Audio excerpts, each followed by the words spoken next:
when they ask me, do you want to sit down? No, I'm comfortable to stand up. I can do the lectures and training with them 2 hours to 3 hours standing up, about half an hour. Orang Malaysia cakap kacang. You know kacang? Peanuts. So really that is easy, although I allergic with peanuts. Alright, so maybe speaker? Okay. So I am academia, at the same time also doing a lot of conservation work with my team as well. So my background, maybe, where's the pointer? There? Where should I point this to change? There? To the back?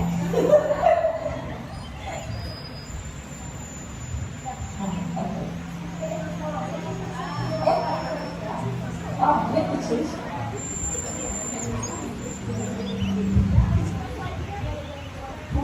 Testing. Can you hear me from the back? Okay.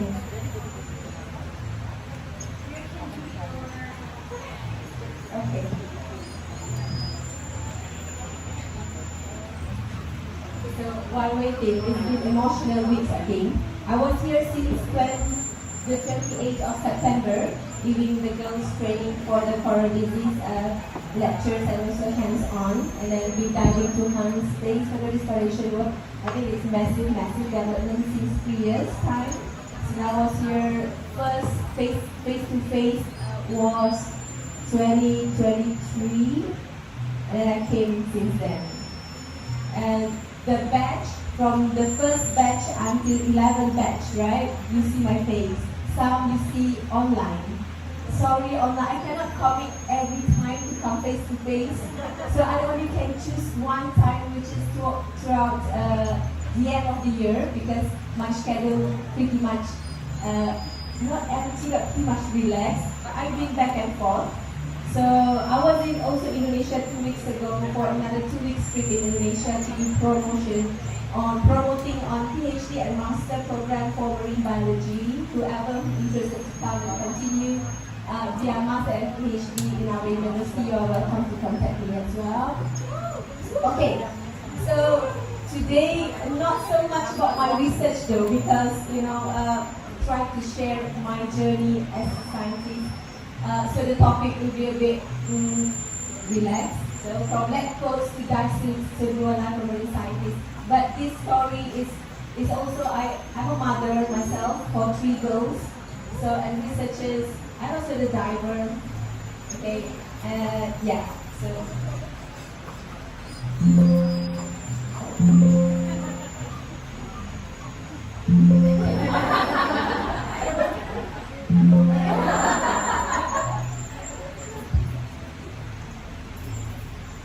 Alright, this is how I look in the lab, with the lab coats and so on. We did wash our lab coat. Not once in 3 months. I don't know about my students, but I did wash my lab coat. Not yet.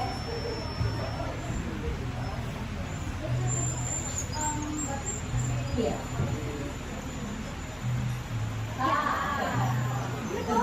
Okay. So, my undergraduate years, I did a master's in my university back home, University of Malaysia, Terengganu. I'm a local girl from Terengganu. And I did my PhD in Arden in coral.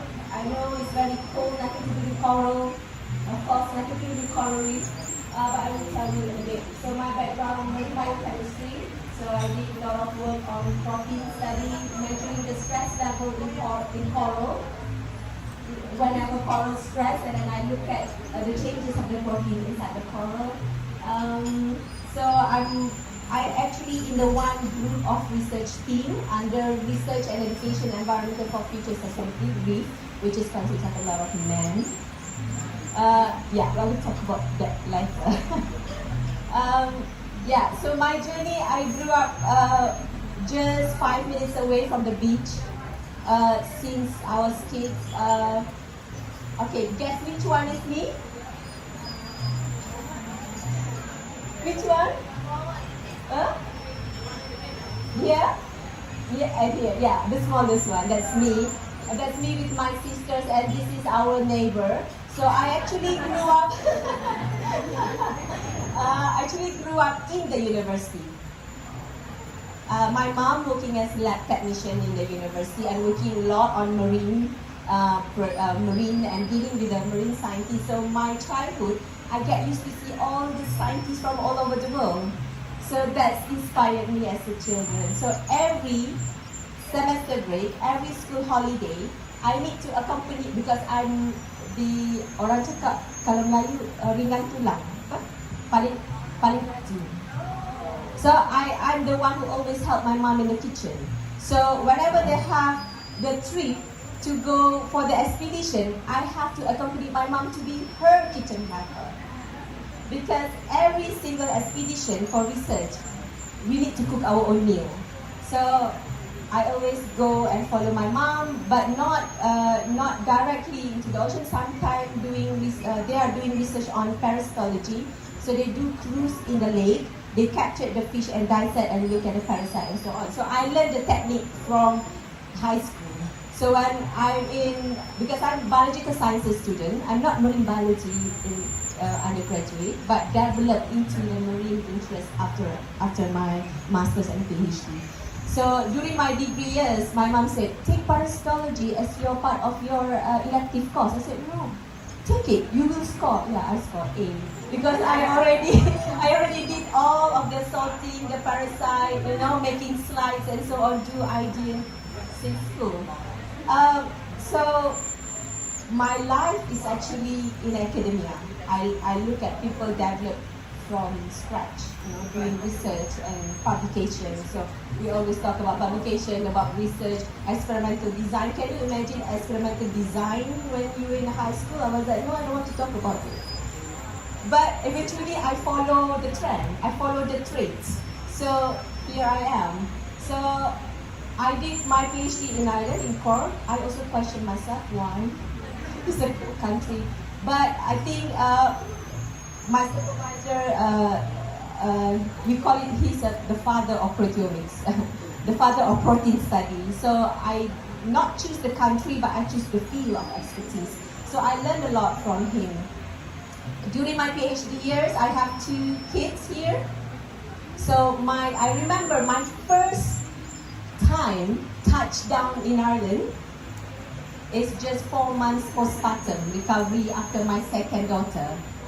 So the next following months, because my sampling time is during winter, so I need to go out to do sampling during the winter time to collect the blue mussel, the one that you eat in your pasta. So after sampling time, I rush back home and sit inside the bathtub with the warm water. That's the recovery. So I bring a lot of herbaceous drinks. So my students always say, why you always drink ginger and lemongrass? Because it's good for you. Because that's the recovery that I get. Same until now, because we are aging so much. You see all young people, take care of yourself since young, because you will taking care of yourself until our age. Who's going to do all of this if not us? Not us as a woman, right? Okay, so this is my younger me during my undergraduate years with my fellow classmates. And it's really surreal to feel wearing the PhD robe when you're graduating. And then it's so surreal because I bought that robe because I'm academia. So every time graduation day for my student, I need to wear it. So every time I wore it, my student will say, oh, it's so pretty with the red color. So I think it's a moment of inspirational to the student as well. And after my PhD student graduated with their robe, I was like, okay, this is actually the real feeling. Maybe my supervisor feel when I go up and get my scroll. Okay? So I think whoever choose their path to be part of academia, this is the thing that you never stop. I don't want to stop. Okay. wait, okay, yeah. So from curiosity to the calling. So I'm getting involved in the coral reef research after my PhD years, slightly later. So if now you are so lucky, you are so young, you already involved with the coral reef at your young 20s, maybe early 20s, maybe 18, 19, so young. I started my work with coral when I already have 2 plus 1 kids. So after my PhD, I got 1. So I have 3 girls. I will show you.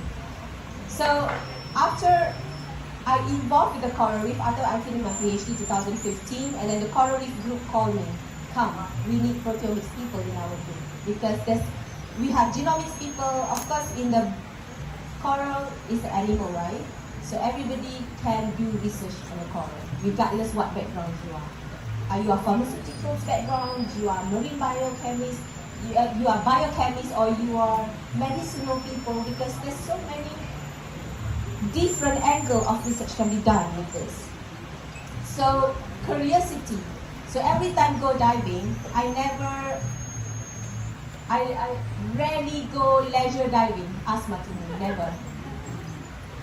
I got leisure dive since I involved with coral. Only one time I go holiday for my diving trip. For holiday, one time last year in Sipadan. So I think I made the right choice. And then my friend said, don't do any monitoring, don't do any survey. But I still, it cannot help it. Don't look any coral disease. No, don't look any coral discoloration. No, but I did. So and then, what is the result? Okay, but you know, after we come up from the diving, and then in the boat, the people like asking, oh, did you enjoy your diving? Or what you see? I see a lot of discoloration. I see some of the, maybe the infection of the disease as well. I told you, don't do any monitoring. Just enjoy. I want to listen. Oh, very nice, clear water. There's no turbidity at all. We can see the shark, but I didn't. So I think because it's practice, so the same goes to Martini as well. So every time go diving, every single impairment, I would say impairment in the coral, we start to think different way. And then we start to sit down and discuss with our friends. And I said, we can talk about this on and on days, and then we come up with one grand proposal. Right? Yeah, that happened to us maybe because our mind already been developed with that. So we kind of a bit lacking sense of appreciation on the other perspective. That's where I learned all about this appreciation when I joined Coral Clutch. My mind is always structured. I think maybe because we are science in background, our mind is structured. Do you agree or not? Always we come with questions, evidence. No evidence, no, oh, I see whale shark. Where's the picture? If there's no picture, oh, I see another whale shark in another place. Maybe the same shark was free to go to the place. You cannot count it as number 2. So it's always come on that questions, you know? Yeah. So every experiment, deepen understanding of coral biology, resilience, every time. Whenever I start to think of new project, I cannot sleep. Until it come out with the experimental design. Then I say, okay, if it's working or not, we think about it later. But we have it on the paper. What happened? What happened? Okay, chill. Technical issues everywhere, even in a big conference. Okay, wait. No. Okay. All right. Okay. So every discovery reinforces the science is not just about the knowledge, but also about the responsibility. When you do research, you need to know why. When you do any conservation work, why? Is it benefit you? Is it bring you to the highlights? Or is it actually give a really good impact to the community nearby? So it's not about you. It's about the people surrounding you. So, 15 minutes left. Okay. Right? So this is all my work. It's a bit technical, but I just want to not explaining too much. So my work is on redox proteome for environmental monitoring. So I extract up the samples from the coral and measure the stress level, how early the coral can get stressed. When you look at the discoloration of the coral, it might be earlier, way earlier, the coral already show their stress, not during the discoloration. Maybe during the discoloration already too late. It's just waiting for them to get 100% bleach, for example. Yeah? Okay, so the dual life from the laboratory white coat need to be washed quite frequently. Sometimes we do bacteria isolation as well. So bear in mind, my students, three of them here. And then beneath the waves, okay, we do suit and then do tagging and so on. So it's a lot of work. It consumes a lot of your time and sacrifice. And move to the next slide. This is last year, during the mass bleaching in front of our research station. I was in European Coral Reef Conference in Naples, July last year. Then my friend showed me the picture that coral start to get discoloration, and it's mass of it. During that time, it's pinkish. So after we come back from Italy, the day after we get rest, and the day after we rush to the research station because it's only half an hour from our main campus. It's quite near. We're so lucky. So we saw everything is white. So starting that, the day one, we start to tag the coral to, if we see the tentacles, so we will monitor them, they will recover. Some of them recover, but most of them is gone. Now, this year is gone, but most of it is this species, Longicyatus, Acropora longicyatus. We're quite surprised as well, because this area, our research station is quite full of stress already previously, so they have that. But some of the species quite resilient, so they grow quite well, but not Longicyatus. Okay. Challenges as a woman in marine scientists. It happens sometimes, all the time. Yeah, but need to have a very good communication and negotiation, especially find your own strength. Each individual of us have different strengths of expertise. So nurture that expertise and bring it into the top so that nobody can argue with you because you're the most expert on that subject, but not all subjects, because we are complement each other in different subjects. Okay? So finding my voice. I'm like you guys from the beginning, very, really shy to speak. But every time you learn by time, you get involved with people, you get involved with community, you get the confidence, and then also find the right crowd that always bring you forward, not bring you behind. Always encouraging you in the same space, in the same inspirational, also in the same hala tuju. Hala tuju is the area, kan? Hala tuju. Kalau Malaysia pakai hala tuju. Hala tuju meaning that the direction. So you choose the same direction. Breaking barriers, yes. Outspoken is good sometimes. Woman is always outspoken. If you don't like, we don't like. Right? We just say it. Don't keep it. Because our voice is matters. Yeah? We're dealing with for example, with the government agencies or government staff. Try to take, we're working with the permit office. Yeah, sometimes, okay, it's good to have someone that has knowledge in the permit office because it really does matter, right? Rather than put someone who not have knowledge, but he the one or she the one who gives the permit. That's no point. There's no point. But good to have the connection there. Building alleys, okay, creating networking with Coral Catch, another NGOs that always bring forward. So that's a good cause. Challenges as a mother. So I have 3 girls. So when I did my PhD, these 2 with me. When I defend my PhD thesis, today people congratulate Dr. Tahirah, you already passed your viva for your PhD. The next day people congratulate, I'm pregnant. For this little one. Meaning that during my writing time, she's in my room. But she has a very critical mind now. Everything, every single time asking. Unfortunately, our journey of life is different, every one of us. So my marriage is not so long. So now I'm single mother since I think 5 years already.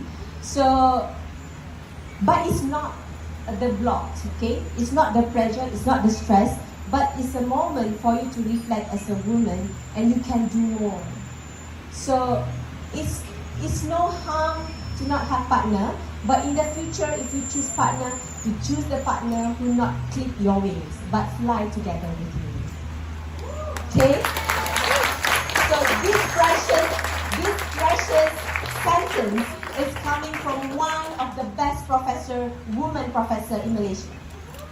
She actually delivered the talk to the woman, and she said, don't shopping around your partner, don't shop.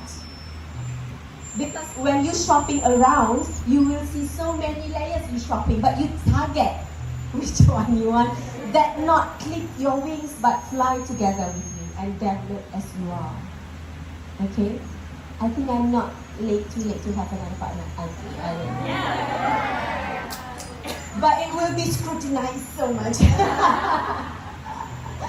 Just kidding.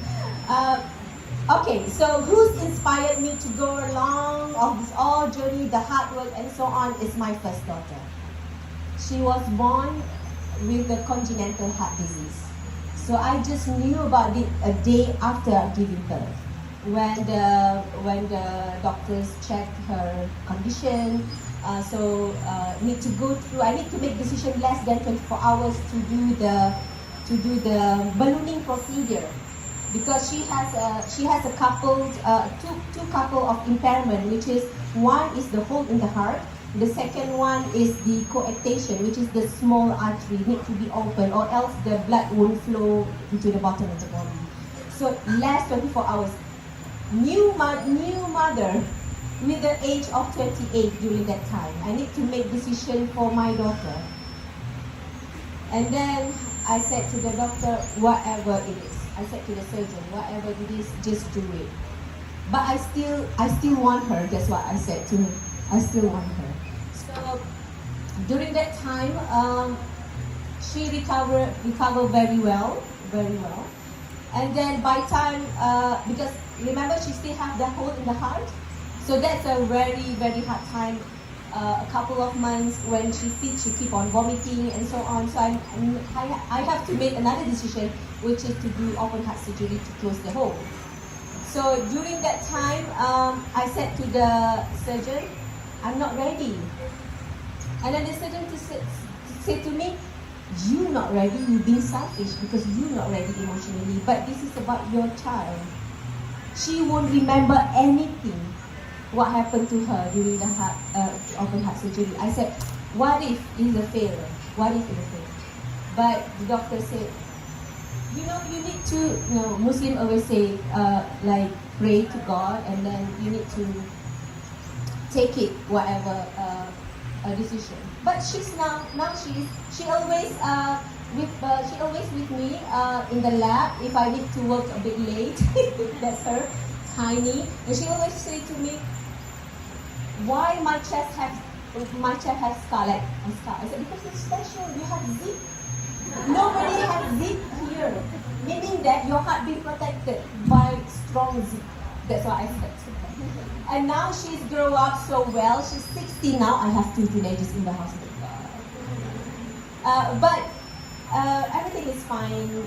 They are with me all the time. So yeah, I promise myself not to cry. Yeah, she actually the one who I learned a lot with my daughter. Not only my first daughter, the second daughter.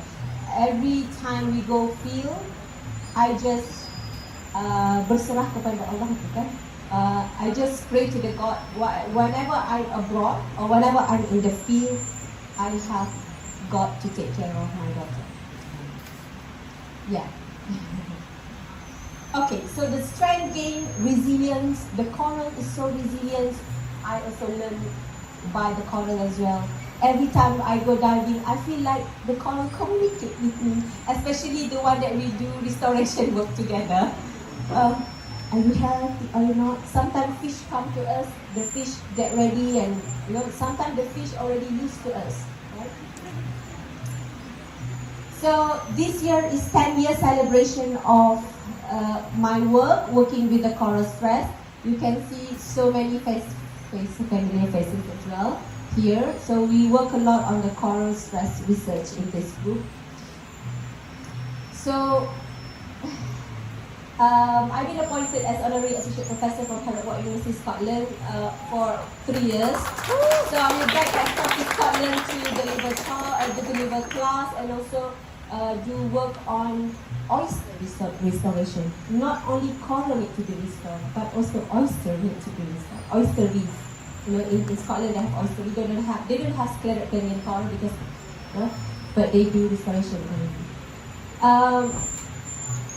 And personal reflection. So I'm a yoga practice. I think that's helped a lot on my emotional as well, and also inspiring others as well. I think Coral Catch program grows.